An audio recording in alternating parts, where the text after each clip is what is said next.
নমস্কার, শখের রান্নাঘরে তোমাদের সকলকেই স্বাগতম। আজ আমি নিয়ে এসেছি একদম নতুন স্বাদের ম্যাঙ্গো মালপোয়া রেসিপি। আর আম থাকতে থাকতে কিন্তু যদি এই রেসিপিটা একবার বানিয়ে না খাও তাহলে কিন্তু খুব মিস করবে। ঘরে থাকা অল্প কিছু উপকরণ থাকলেই কিন্তু তৈরি হয়ে যাবে এই নরম তুলতুলে রসালো সুগন্ধি মিষ্টি। আর এই ম্যাঙ্গো মালপোয়াটা বানানো কিন্তু খুবই সহজ। প্রতিটা স্টেপ ফলো করলে কিন্তু তোমরাও বাড়িতে এরকম নরম তুলতুলে ফুলকো ফুলকো জালিদার রসালো মালপোয়া বাড়িতেই বানিয়ে ফেলতে পারবে কোনো রকম ঝামেলা ছাড়াই। আর প্রত্যেকটা পিঠাই কিন্তু একদম গোল গোল পারফেক্ট হবে। আর এই ম্যাঙ্গো মালপোয়াটা একবার বানালে সবাই কিন্তু আঙুল চেটে খাবে, এতটাই টেস্টি হবে। তাহলে আর দেরি না করে চলো তাহলে শুরু করি এই নরম রসালো ম্যাঙ্গো মালপোয়া রেসিপি। আর এই রেসিপিটা বানানোর জন্য এখানে আমি এই বাটির 2 বাটি গোবিন্দভোগ চাল আগে থেকেই কিন্তু ভিজিয়ে রেখেছিলাম। আর দেখতেই পাচ্ছ এখানে চালটা কিন্তু খুব ভালোভাবে ভিজে গেছে, চাপ দেওয়ার সাথে সাথে কিন্তু চালটা ভেঙে যাচ্ছে। তো আমি এখানে সারা রাত কিন্তু চালটা ভিজিয়ে রেখেছিলাম। তো আবারও আমি এই বাটির 2 বাটি চাল একটা মিক্সির জারে নিয়ে নেব। তো এই পিঠাটা বানানোর জন্য কিন্তু উপকরণগুলো কিন্তু একটু মেপে মেপে দিতে হবে, তাহলে কিন্তু একদম পারফেক্ট হবে। তো আমি যেই বাটি মেপে 2 কাপ চাল নিয়েছিলাম সেই বাটির কিন্তু আমি 1 বাটি নিয়ে নিয়েছি আম। এবার আম আর গোবিন্দভোগ চালটা আমি মিহি ব্লেন্ড করে নিয়ে আসব। তো দেখতেই পাচ্ছ আমি কিন্তু ব্লেন্ড করে নিয়ে এসেছি।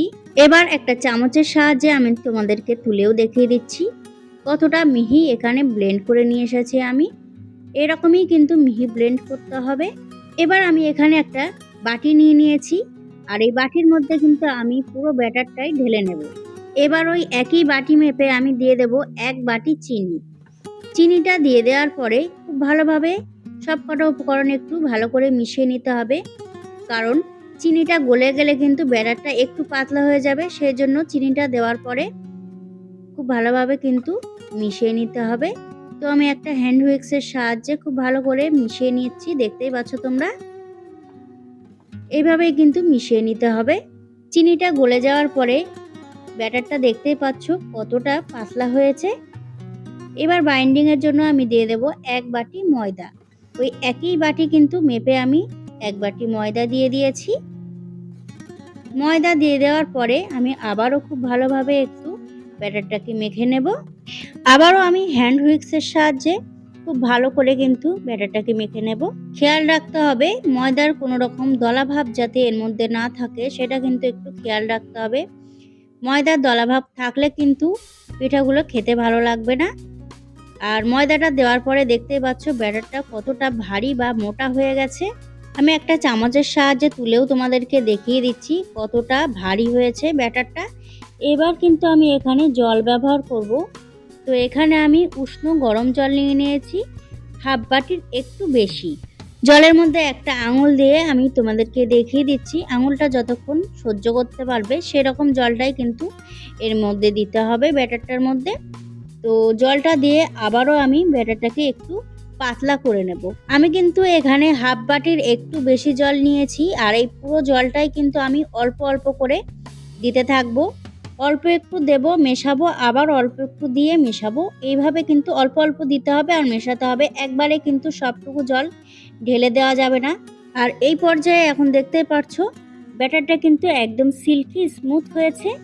ব্যাটারটা কিন্তু এরকমই সিল্কি আর স্মুথ করতে হবে। খেয়াল রাখতে হবে পিঠার ব্যাটার যতটা ফেটানো হবে ততই কিন্তু গোল গোল ফুলকো ফুলকো পিঠে তৈরি হবে। আর তোমরা দেখতেই পাচ্ছ আমটা দেওয়ার কারণে পিঠার ব্যাটারের কালারটা কত সুন্দর এসেছে। এবার ব্যাটারটা কতটা পাতলা রাখতে হবে আমি হাতার পেছনটা একটু আঙুল দিয়ে কেটেও তোমাদেরকে দেখিয়ে দিচ্ছি। ঠিক এরকমই কিন্তু ব্যাটারটা রাখতে হবে। আর ব্যাটারটাও দেখতে পাচ্ছ কতটা সিল্কি আর স্মুথ হয়েছে। ঠিক এরকমই কিন্তু ব্যাটারটাকে রাখতে হবে। এবার আর কিছুই না, এবার আমি একটা ওভেনে কড়াই বসিয়ে দেব, আর কড়াইতে দিয়ে দেব সাদা তেল বা রিফাইন অয়েল। আর এই মালপোয়াগুলো যেহেতু একটু ডুবো তেলেই ভাজতে হয় সেই জন্য একটু তেলটা বেশি দিতে হবে। পিঠার তেলটা গরম হয়েছে কিনা সেই জন্য একটু ব্যাটার আমি ফেলে তোমাদেরকে দেখিয়ে দিচ্ছি। তো তেলটা কিন্তু গরম হয়ে গেছে। এরকম কিন্তু তোমরাও একটু চেক করে নিতে পারো, তাহলে কিন্তু প্রথম পিঠাটা আর নষ্ট হবে না। তো তেলটা কিন্তু খুব সুন্দরভাবে গরম হয়ে গেছে। এবার আমি 1 হাতা ব্যাটার নিয়ে এই তেলের মধ্যে দিয়ে দেব। আর এই সময় কিন্তু গ্যাসের আঁচটাকে মিডিয়াম টু হাই আঁচে রাখতে হবে। আর পিঠার ব্যাটারটা দেওয়ার সাথে সাথে কিন্তু পিঠাটা আস্তে আস্তে উপরে ভেসে উঠবে। তো প্রথম পিঠাটাই কিন্তু আমার একদম ফুলে বলের মতন হয়েছে, দেখতেই পাচ্ছ তোমরা। এবার আমি আরেকটা পিঠ উল্টে দিয়ে লাল লাল করে একটু ভেজে তুলে নেব। তো একটা পিঠা কিন্তু আমার তৈরি হয়ে গেছে। এবার আমি এই পিঠাটা তুলে রেখে দেব। আর একটা মালপোয়া আমি তৈরি করে তোমাদেরকে দেখাচ্ছি।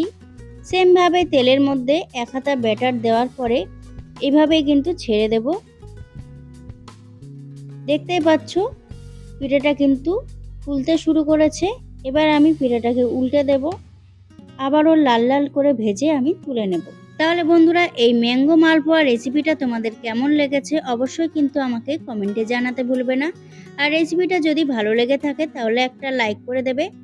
আর আমার চ্যানেলে নতুন বন্ধু হয়ে থাকলে আমার চ্যানেলটিকে সাবস্ক্রাইব করে নেওয়ার অনুরোধ রইল। আর এতক্ষণ ধরে এই রেসিপিটা দেখার জন্য অনেক ধন্যবাদ। প্রত্যেকটা স্টেপ ফলো করলে কিন্তু তোমরাও এরকম ফুলকো ফুলকো ম্যাঙ্গো মালপোয়া বানিয়ে ফেলতে পারবে। আর তোমাদের সাথে কথা বলতে বলতে এই পিঠাটাও কিন্তু তৈরি হয়ে গেছে। দেখতেই পাচ্ছ কতটা ফুলকো হয়েছে এই মালপোয়াটা।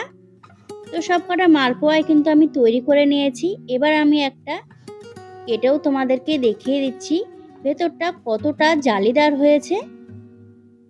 এরকম কিন্তু প্রত্যেকটা পিঠেই জালিদার তৈরি হবে। দেখতেই পাচ্ছ একদম ফুলের মতন জালিদার তৈরি হয়েছে। তাহলে আজকের মতন এই পর্যন্ত, দেখা হচ্ছে অন্য কোনো রেসিপি নিয়ে।